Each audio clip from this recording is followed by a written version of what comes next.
खबरों के निष्पक्ष विश्लेषण के लिए सब्सक्राइब करें Jantantra TV and press the bell icon. Never miss any update. नमस्कार, आप देख रहे हैं जनतंत्र टीवी। आपके साथ मैं हूं अंशिका पाठक। बुलेटिन की शुरुआत करेंगे, बात करेंगे बिहार की, जहां इस साल विधानसभा चुनाव है, जिसे लेकर राज्य में अब रस्साकसी शुरू हो गई है। पार्टियों में अब सीट के बंटवारे को लेकर मंथन भी शुरू हो गया है। महागठबंधन में जहां हिंदुस्तानी आवाम मोर्चा यानी कि हम पार्टी समन्वय समिति नहीं बनने से नाराज है, तो वहीं खबर है कि कांग्रेस भी अब अपनी अलग रणनीति बनाने में एकजुट है। हालांकि कांग्रेस के नेता खुलकर इसे स्वीकार तो नहीं करते हैं, लेकिन यहां के नेताओं की पूर्व कांग्रेस अध्यक्ष राहुल गांधी के साथ हुई वर्चुअल बैठक के बाद बिहार में कांग्रेस सक्रिय हो गई है, जिसके बाद पार्टी अब अपने दम पर चुनाव की रणनीति बनाने की ओर बढ़ने लगी है। इसी सिलसिले में पटना में कांग्रेस चुनाव समिति की बैठक हुई, जिसमें बिहार कांग्रेस प्रभारी शक्ति सिंह गोहिल मौजूद थे। जानकारी के मुताबिक शक्ति सिंह गोहिल ने चुनाव समिति के सदस्यों को 20 जुलाई तक मजबूत सीटों और कैंडिडेट की सही जानकारी उपलब्ध कराने का टास्क दिया है। तो वहीं बैठक के बाद शक्ति सिंह गोहिल ने महागठबंधन में सब कुछ ठीक नहीं होने को लेकर कहा कि हमारे गठबंधन में सब ठीक है, ना चेहरे की चिंता करनी है और ना ही कोऑर्डिनेशन की चिंता करने की जरूरत है। समय आने पर सब हो जाएगा। इस दौरान उन्होंने एनडीए पर निशाना साधते हुए कहा कि परेशानी एनडीए में होगी, पासवान और नीतीश कुमार का क्या होगा वो ही जानेंगे। तो वही शक्ति सिंह गोयल ने कहा कि सरकार में आने पर हमारा कॉमन मिनिमम प्रोग्राम होगा, कमाई दवाई सब कुछ यही मिलेगा। साथ ही उन्होंने ये भी कहा कि हम समान विचारधारा वाली पार्टी के साथ मिलकर चुनाव लड़ेंगे। तो ये कहना था यहाँ पर गोहिल का, और उन्होंने कहा कि सब कुछ फिलहाल ठीक है महागठबंधन में।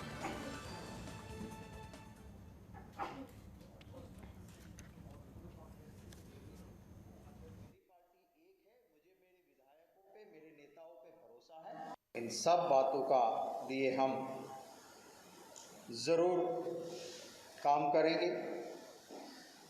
लाइक माइंडेड पार्टीज़ को विचारधारा की जिसमें समानता है उनको हम साथ लेके चुनाव लड़ेंगे।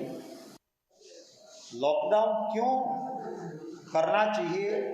एक्सपर्ट्स जो कहते हैं, दुनिया के निष्णात लोग कहते हैं कि ऐसा पेंडेमिक जब फैलता है तब आप लॉकडाउन करो, वो पॉज बटन है। उस वक्त पे आपको ज़्यादा से ज़्यादा टेस्ट करने चाहिए। आपके अस्पताल, आपके डॉक्टर्स, आपका नर्सिस, पैरामेडिकल स्टाफ उसको स्ट्रेंथन करना चाहिए, ताकि जब लॉकडाउन खुले और संक्रमण बढ़े तब लोगों को दिक्कत ना आए।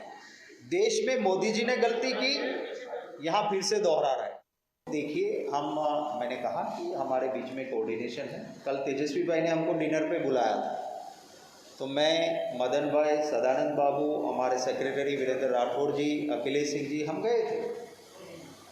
कहते हैं हमारे गुजरात में अन्न बेगा ते ना मन बेगा, माने जो साथ खाते हैं उनका मन भी साथ होता है। हमारा मन भी साथ है कि जब ज़रूरत पड़ती है साथी के पांव पड़ते हैं, और ज़रूरत ख़त्म पड़ने पे भाजपा साथी का पांव नहीं काटता है, गला काटता है, पॉलिटिकल गला काटता है। महबूबा मुफ्ती जी हो या शिवसेना हो, ये सबसे बड़े एग्जाम्पल है उनके। अब पासवान जी का और नीतीश कुमार जी का आगे क्या होगा वो तो आगे आगे देखिए होता है क्या, यही मैं कहूँगा। तो श्रीकांत प्रत्युष हमारे बिहार के रेजिडेंट हमारे साथ जुड़ गए हैं, हम उनसे बातचीत करेंगे। श्रीकांत, लगातार हर दिन हम बातचीत करते हैं बिहार विधानसभा चुनाव को लेकर के, हर दिन क्या तस्वीरें सामने आ रही हैं। फिलहाल जो यहाँ पर शक्ति सिंह गोहिल ने कहा है कि सब कुछ महागठबंधन में ठीक है, समय आने पर सब पता चल जाएगा। सवाल ये है क्या वाकई यहाँ पर सब कुछ ठीक है महागठबंधन में? देखिए, शक्ति सिंह गोहिल कल गए थे रात में कांग्रेसियों के साथ तेजस्वी यादव के घर पर डिनर पार्टी थी, और डिनर टेबल पर ही चर्चा हुई कि कैसे कोऑर्डिनेशन कमेटी बने, फिर जो नाराज सहयोगी दल हैं उसको कैसे साथ लेकर चला जाए, और कैसे तय हो कि कौन कहां से लड़ेगा, किसको कितनी सीटें मिलेंगी। हालांकि बहुत ज़्यादा बात नहीं हो पाई है। कांग्रेसियों ने अपने मंसूबे से अवगत करा दिया है तेजस्वी यादव को, और उसके बाद आज जीतन राम मांझी से मिलने शक्ति सिंह गोहिल जा रहे हैं। जीतन राम मांझी लगातार अल्टीमेटम दे रहे हैं वो नाराज हैं और कल ही पार्टी की कोर कमेटी की बैठक करके बड़ा फैसला लेने वाले थे।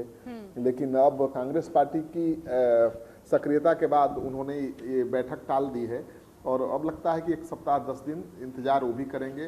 तो सप्ताह 10 दिन के अंदर तस्वीर साफ हो जानी चाहिए, लेकिन अभी सब कुछ ठीक नहीं दिख रहा है महागठबंधन में। अभी भी घमासान है और तेजस्वी यादव कांग्रेस हो या दूसरे सहयोगी दल उनके दबाव में आने को तैयार नहीं है। कांग्रेस पार्टी के चुनाव अभियान समिति के अध्यक्ष अखिलेश सिंह ने कहा कि पिछले चुनाव से ज़्यादा सीटों पर कांग्रेस पार्टी चुनाव लड़ेगी। पिछले विधानसभा चुनाव में 41 सीटों पर चुनाव लड़ी थी कांग्रेस और इतनी ज़्यादा सीटें लालू यादव ने केवल नीतीश कुमार के दबाव में कांग्रेस पार्टी को दिया था।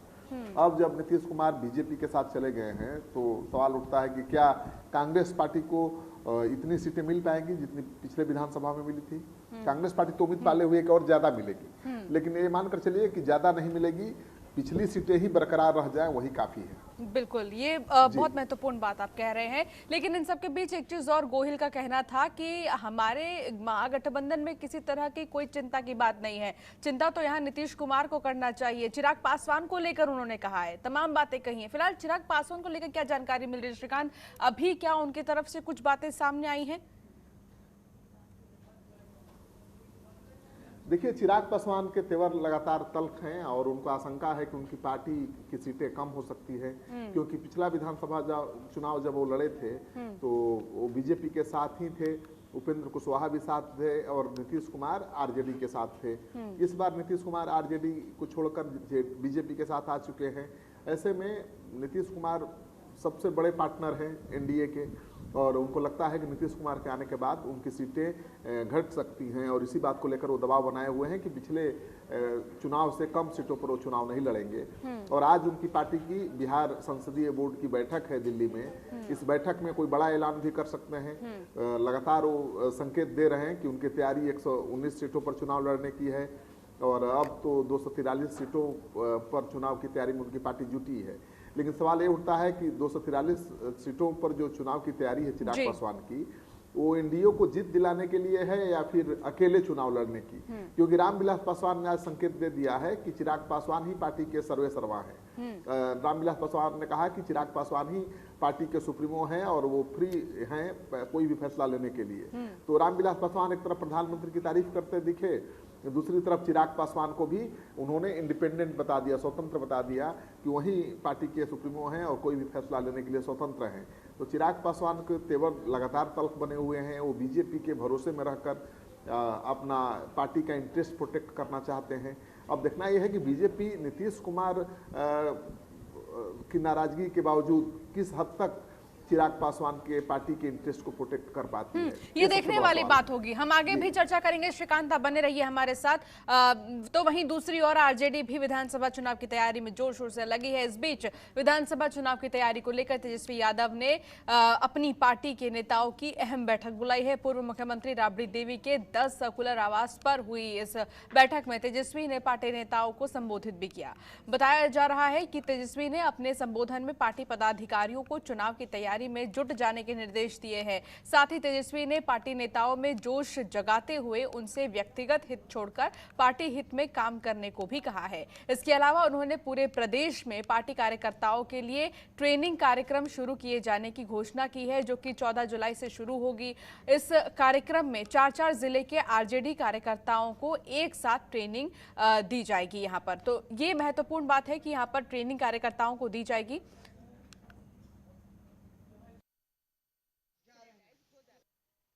चुनाव हमारे लिए सबसे महत्वपूर्ण विषय है। हम उसे मजाक नहीं बनाना चाहते।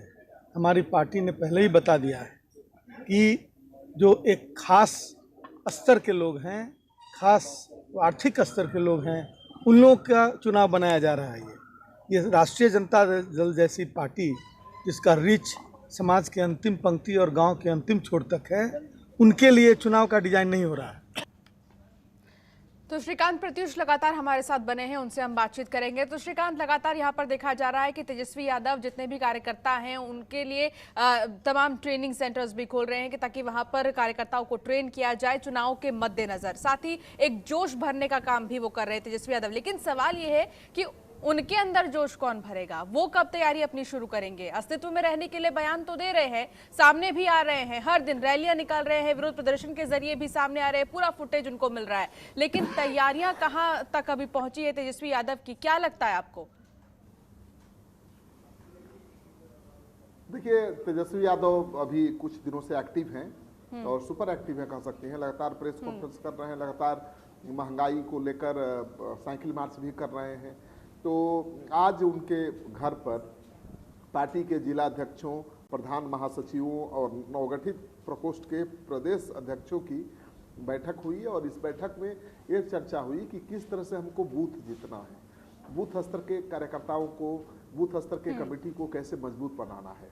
तो आज पहली मीटिंग थी चुनाव की तैयारी को लेकर तेजस्वी यादव की, और इस मीटिंग में विधायक भी शामिल हुए, पार्टी के विधायक भी शामिल हुए। आपको पता ही है कि पार्टी में टूट भी हुई है, 5 आरजेडी के एमएलसी जेडीयू में जा चुके हैं और जेडीयू के बीजेपी के नेताओं का दावा है कि 1 दर्जन से 2 दर्जन से ज्यादा विधायक आरजेडी के जेडीयू और बीजेपी के संपर्क में हैं। लेकिन तेजस्वी यादव जानना चाहते हैं कि उनकी पार्टी कितनी एकजुट है, तो उन्होंने आज पार्टी के विधायकों की बैठक बुलाई, जिला अध्यक्षों की बैठक बुलाई, प्रधान महासचिवों की बैठक बुलाई और इस बैठक में चुनाव की रणनीति पर विस्तार से चर्चा हुई। तो बूथ स्तर पर कैसे संगठन को मजबूत किया जाए, किस तरह से बूथ को जीता जाए। तेजस्वी यादव ने कहा कि अगर हम बूथ जीत पाएंगे तभी चुनाव जीत पाएंगे। जी। तो बूथ लेवल का जो मैनेजमेंट कमेटी है उसके गठन पर विचार विमर्श हुआ। सभी विधायकों ने अपनी अपनी राय रखी, जिला अध्यक्षों ने अपनी राय रखी। तेजस्वी यादव ने फीडबैक लिया कि क्या है चुनाव में माहौल। तो चुनाव में तो माहौल बहुत खराब नहीं है, आरजेडी के बहुत कड़ा मुकाबला है एनडीए और महागठबंधन में, इसमें शक की कोई गुंजाइश नहीं है। बिल्कुल। लेकिन सबसे बड़ा यक्ष प्रश्न ये है कि महागठबंधन का स्वरूप क्या होगा, महागठबंधन के घटक दल क्या करेंगे, महागठबंधन एकजुट रह पाएगा कि नहीं, ये सबसे बड़ा सवाल है। बिल्कुल। श्रीकांत, आप बने रहिए हमारे साथ, मैं आगे भी आपसे चर्चा करूंगी। राजधानी पटना स्थित एनएमसीएच हॉस्पिटल का एक वीडियो सोशल मीडिया पर तेजी से वायरल हो रहा है। नेता प्रतिपक्ष तेजस्वी यादव ने भी इस वीडियो को ट्वीट कर शेयर किया है और सरकार की व्यवस्थाओं पर कई सवाल खड़े किए हैं। लेकिन अब बिहार के स्वास्थ्य मंत्री मंगल पांडे ने इस वीडियो पर सरकार का रुख स्पष्ट करते हुए कहा कि ये वीडियो ही झूठा है। दरअसल पूरा मामला ये है कि मनी सिंह राजपूत नाम के एक युवक ने एक वीडियो बनाया है। युवक का दावा है कि ये वीडियो पटना के कोरोना अस्पताल एनएमसीएच का है। उसका कहना है कि कोरोना वार्ड में उसके पिता का इलाज चल रहा है, लेकिन वहां कोई देखने वाला नहीं है, नर्स और मेडिकल स्टाफ कोई वहां पर नहीं है, उसी से काम कराया जाता है। सोशल मीडिया में तेजी से वायरल हो रहे इस वीडियो पर राजनीति भी होने लगी है, जिसके बाद अब राज्य के स्वास्थ्य मंत्री मंगल पांडे ने इस वायरल वीडियो को ही भ्रामक यानी कि झूठा बताया है। मंगल पांडे का कहना है कि ये वीडियो गलत है। उन्होंने ये भी कहा है कि वायरल वीडियो और वीडियो में लगाए जा रहे आरोपों को लेकर उन्होंने खुद एनएमसीएच के अधीक्षक से बातचीत की है, लेकिन अस्पताल के सुपरिटेंडेंट ने हेल्थ मिनिस्टर को बताया कि कोई भी डेड बॉडी नहीं पड़ी है यहाँ पर। किसी के दुखद मृत्यु के बाद उसके आगे के संस्कार की बात है, तो उसके लिए एक प्रोटोकॉल बना हुआ है कि कोविड पेशेंट को अंत्येष्टि करनी है तो डेथ होने के बाद वो उसको किस प्रकार से बॉडी बैग में डालना है, किस प्रकार से उसको कैरी करना है, किस प्रकार से घाट तक ले जाना है, परिवार के लोगों को भी कितनी हिदायत बरतवानी है, जिला प्रशासन को सूचना देना है। तो ये सारा प्रोटोकॉल का पालन करता है हमारा जो अस्पताल प्रशासन होता है। तो लगातार श्रीकांत प्रत्युष से हम बातचीत कर रहे हैं और साथ ही ये भी कहा जा रहा है कि वीडियो जो वायरल हो रहा है मंत्री की तरफ से कहा जा रहा है कि वो फेक है, तो दूसरी तरफ ये कहना है तेजस्वी यादव का कि इस पर सरकार की व्यवस्थाएं साफ दिखाई दे रही हैं। श्रीकांत, आप लगातार हमारे साथ बने हैं, फिलहाल आप बताइए कि जो ये एनएमसीएच वाला जो पूरा मामला है, सबसे पहले वो क्या है दर्शकों को, दूसरी चीज अब तबीयत के मामले पर लगातार इंसान के जो हेल्थ स्टेटस है उसको लेकर राजनीति शुरू हो गई है। देखिए, कोरोना को लेकर ही बिहार की राजनीति बढ़ रही है आगे, कोरोना पर ही बिहार की राजनीति केंद्रित हो गई है। तेजस्वी यादव हो या कोई भी विपक्षी दल कोरोना संक्रमण और कोरोना से जुड़ी हुई चीज़ों को लेकर सरकार की घेराबंदी में जुटे हुए हैं। इसमें शक की कोई गुंजाइश नहीं है कि एनएमसीएच एक कोविड-19 हॉस्पिटल है और वहाँ पर अव्यवस्था है।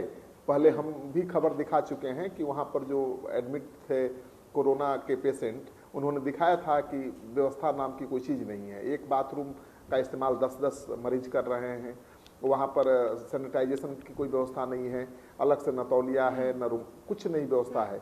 और डॉक्टर भी उनके मरीजों के करीब जाते नहीं है, दूर से ही निर्देश देते हैं। और एक कोरोना पेशेंट की मौत हो गई थी हॉस्पिटल के गेट पर ही, कोई उसकी मदद करने तक नहीं आया। तो कोरोना के संक्रमण से डॉक्टर भी इतने डरे हुए हैं कि कोरोना मरीजों के पास जाने से कतरा रहे हैं। और ये तस्वीर जो वायरल हुई है, इसमें एक लड़का दावा कर रहा है कि उसके पिता बीमार हैं कोविड-19 हॉस्पिटल में। वहीं पर जहां पर उनका इलाज चल रहा है, एक लाश रखा हुआ है, डेड बॉडी रखा हुआ है और डेड बॉडी के बीच ही मरीज वहां पर रह रहे हैं। तो बड़ी भयानक स्थिति है, जहां पर किसी की लाश रखी गई हो वहां पर किसी को रख करके इलाज किया जाए, तो ऐसे ही लोग डर से, दहशत से उनका जीना दूभर हो जाता है। तो कोरोना का संक्रमण इस रफ्तार से बढ़ रहा है कि सरकार चिंतित है। फिर से लॉकडाउन लगाया जा रहा है। पटना में तो कल से लग रहा है लॉकडाउन। कई शहरों में, भागलपुर में, मुजफ्फरपुर में कई जगहों पर लॉकडाउन लगाया जा रहा है। जिम्मेदारी ली है इस मामले की? किसी ने नहीं। आपने सुना ही, जो स्वास्थ्य मंत्री है मंगल पांडे, वो कह रहे हैं कि ये भ्रामक है। जब भी कोई कोरोना पेशेंट की मौत होती है तो उसके पॉली बैग में उसको सील किया जाता है और सील करके तुरंत वहां से हटाया जाता है। और इस तरह से अगर खुले में कोई डेड बॉडी रखे जाने की तस्वीर वायरल हो रही है तो ये ठीक नहीं है। कोविड-19 हॉस्पिटल में इस तरह से डेड बॉडी को छोड़ा ही नहीं जा सकता है। कोई भी कोरोना पेशेंट मरता है तो उसके बॉडी को पॉली बैग से सील कर दिया जाता है। तो मंत्री की अपनी दलील है, लेकिन जो वीडियो है कुछ और कह रहा है। और इस वीडियो को तेजस्वी यादव, तो ये दो अलग बातें सामने आ रही है। श्रीकांत, आप बने रहिए जी, आप हमारे साथ बने रहिए, लगातार आगे भी मैं आपसे बातचीत करूंगी। डिप्टी सीएम हाउस में कोरोना ने दस्तक दे दी है। सुशील मोदी के पीए समेत 4 लोग कोविड संक्रमित है। सुशील मोदी के प्राइवेट सेक्रेटरी का टेस्ट पॉजिटिव आया है। 3 अन्य कर्मचारी भी कोरोना संक्रमित पाए गए हैं। वित्त विभाग को सील कर दिया गया है। सैनिटाइजेशन की प्रक्रिया भी शुरू कर दी गई है। बिहार के मुख्यमंत्री नीतीश कुमार के आवास के बाद अब कोरोना वायरस का संक्रमण डिप्टी सीएम हाउस में भी पहुंच गया है। जानकारी के अनुसार अब बिहार के उप मुख्यमंत्री सुशील कुमार मोदी का पीए समेत उनके सेल के 4 लोग कोरोना वायरस संक्रमित मिले हैं, जिसके बाद अब पूरे वित्त विभाग को सील कर दिया गया है। आपको बता दें कि वित्त विभाग का कार्यालय सीएम नीतीश के चैम्बर से चंद कदम दूर है। तो वहीं संक्रमण के बाद अब वित्त विभाग को सैनिटाइज किया जा रहा है। आपको बता दें कि बीते दिनों बिहार विधान परिषद के सभापति अवधेश नारायण सिंह कोरोना वायरस संक्रमित मिले थे। इसके बाद सीएम नीतीश कुमार और डिप्टी सीएम सुशील कुमार मोदी और बिहार विधानसभा के अध्यक्ष विजय नारायण चौधरी ने भी अपनी कोरोना जांच करवाई थी। हालांकि तीनों नेताओं की रिपोर्ट नेगेटिव आई थी। गौरतलब है कि तीनों नेता अवधेश नारायण सिंह के संपर्क में आए थे, लेकिन बावजूद इसके उनकी रिपोर्ट तो नेगेटिव आई। लेकिन वहां पर जो काम करने वाले लोग हैं, वहां के जो कर्मचारी हैं, डिप्टी सीएम हाउस के जो कर्मचारी हैं, उनमें से 4 लोग कोरोना पॉजिटिव पाए गए हैं। श्रीकांत प्रत्युष लगातार हमारे साथ बने हैं, हमारे रेजिडेंट एडिटर। श्रीकांत, क्या जानकारी मिल रही है? यहाँ पर 4 ऐसे कर्मचारी हैं जो कोरोना पॉजिटिव पाए गए हैं। मामले लगातार बढ़ रहे हैं। अब नेताओं को भी ये समझना होगा कि चुनाव में इतना ना खो जाए कि कोरोना को भूल जाए। देखिए, कोरोना का संक्रमण बहुत तेज रफ्तार से बढ़ रहा है और मुझे लगता है कि नेता ही कोरोना के हाई स्पीडर बने गए हैं। वही स्प्रेड कर रहे हैं कोरोना को। क्योंकि देखिए, आरजेडी के महताब आलम हैं, पटना महानगर के अध्यक्ष हैं, वो कोरोना से संक्रमित पाए गए हैं। एक शादी समारोह में उनके साथ आरजेडी के नेता तेजस्वी यादव, अब्दुल बारी सिद्दीकी, कई नेता मंच पर शामिल थे, एक साथ खड़े थे, बैठे थे। तस्वीर भी सोशल मीडिया में वायरल हुई है। लेकिन महताब आलम के कोरोना पॉजिटिव पाए जाने के बाद भी तेजस्वी यादव ने और अब्दुल बारी सिद्दीकी ने जांच नहीं कराई है। सुशील मोदी के दफ्तर में भी कोरोना पहुंच चुका है, उनका पीए संक्रमित हो चुका है और 4 कर्मचारी संक्रमित हो चुके हैं। सीएम आवास में कोरोना पहुंच चुका है, सीएम सिक्योरिटी संक्रमित हो चुकी है। कहा जा रहा है कि 600 लोगों की जांच हुई थी, जिसमें 60 के आसपास लोग संक्रमित पाए गए हैं। तो बहुत तेजी से राजनीतिक गलियारे में कोरोना फैल रहा है। और दूसरी तरफ पप्पू यादव हैं जिन्होंने बड़ा खुलासा किया है कि 2 बार कोरोना पॉजिटिव हो गए हैं और खुद नेगेटिव भी हो गए हैं। तो सबसे बड़ा सवाल कि पप्पू यादव अगर 2 बार कोरोना पॉजिटिव हुए तो क्वारंटाइन में क्यों नहीं गए? उन्होंने एक दिन भी अपने आप को क्वारंटाइन में नहीं रखा, लगातार वो जनता के बीच जाते रहे। तमाम महत्वपूर्ण और बड़े सवाल जो खड़े होते हैं और अहम जानकारी अब दर्शकों तक पहुंचा रहे हैं, क्योंकि मेरे पास समय की कमी है। श्रीकांत, बहुत बहुत शुक्रिया इस तमाम जानकारी के लिए। और चलिए, इस बुलेटिन में फिलहाल इतना ही। आप देखते रहिए जनतंत्र टीवी। नमस्कार।